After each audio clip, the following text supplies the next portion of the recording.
On parle de cette notion avec vous ce soir et notre invité est Maître Émile Tchefo, avocat au barreau de Guyane. Bonsoir. Bonsoir. Alors expliquez-nous en 30 secondes, Maître Émile Tchefo, qu'est-ce que le droit d'asile ? Le droit d'asile, c'est un dispositif, ce sont des mécanismes qui permettent de protéger les personnes qui se sentent en danger dans leur pays d'origine. Ça, c'est clair. Bon, autour de la notion de droit d'asile, évidemment, on peut mettre en avant ce qu'on peut appeler le statut de réfugié.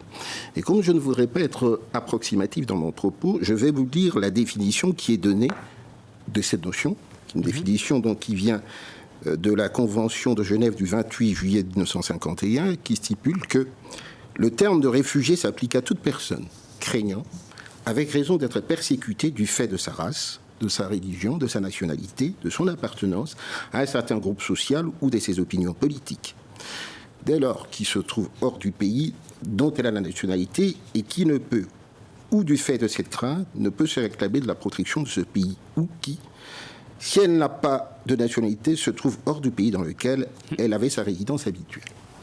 En substance, c'est autour du ressenti que la personne a de ce risque et qui objectivement doit être mise en évidence que tourne donc cette notion de réfugié et bien évidemment la notion même du droit d'asile. Alors on vient d'entendre dans ce reportage la notion de danger évoquée par ces deux jeunes étudiants et pourtant on a en moyenne 2500 demandes annuellement, beaucoup de refus notamment pour les migrants haïtiens. Comment expliquer ces refus lorsqu'il y a demande d'asile de ces migrants haïtiens en grande majorité ? Tout simplement parce que la notion de droit d'asile a connu une évolution particulière.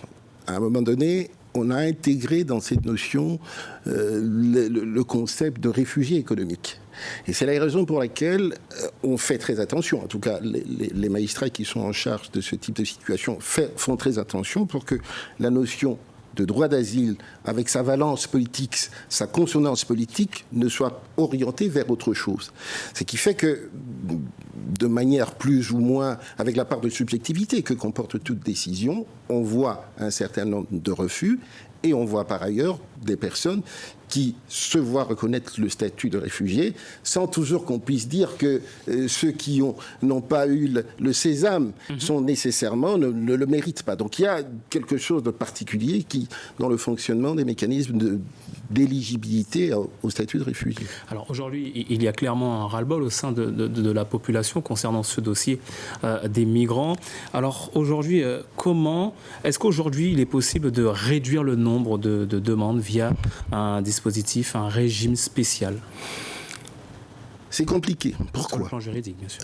Pourquoi ? Parce que, de toute façon, le fait de déposer une demande ne veut pas nécessairement dire qu'on va obtenir le statut. Donc, si on empêche à un individu, ne fût-ce que dès l'origine, dès le départ, de déposer sa requête, ça devient très compliqué. Puisque on voit bien que sur un plan institutionnel, il y a des instances qui analysent les dossiers, l'OFPRA, la Cour nationale des droits d'asile, et par la suite même le Conseil d'État, voir quels sont les mérites de telle ou telle autre demande. Donc, ce que moi je crains, c'est qu'on ne puisse anticiper sur la demande, puisque pour le coup, ce serait vraiment une atteinte au droit même à un juge. Et ça, c'est très compliqué. Et quel dispositif dérogatoire est-ce qu'il en existe et si oui, quels sont ces dispositifs possibles tout de même pour éviter toutes ces demandes justement ? Les demandes, on ne peut pas les éviter. Vous venez de le dire, mais effectivement. Bon, ce qu'on peut par contre essayer de faire, c'est un traitement plus rapide. Je sais qu'à un moment donné, un certain nombre de dispositions ont été prises qui font que, notamment la Guyane, peut bénéficier d'un régime dérogatoire, mais ces régimes dérogatoires n'écartent pas même le principe de déposer la demande. Alors, quel est ce régime dérogatoire alors ? En quoi consiste-t-il ? Dans les délais. Dans les mécanismes de délai, par exemple, si en métropole ou, disons, dans l'Hexagone plus exactement, une demande peut durer, par exemple, 6 mois, on peut raccourcir ces délais, faire en sorte que les délais soient raccourcis pour que les gens ne restent pas dans cette espèce d'incertitude qui est problématique. C'est parce que lorsque les gens sont dans un schéma dans lequel ils n'ont pas de statut véritablement de réfugiés, ils ne peuvent pas avoir d'emploi, et c'est compliqué. Ça peut créer des mécanismes dans lesquels certains, peut-être pour s'en sortir, peuvent aller vers la délinquance, ce genre de situation. Ce qui fait qu'en 2018, je crois... Très bien, pour terminer, allez-y.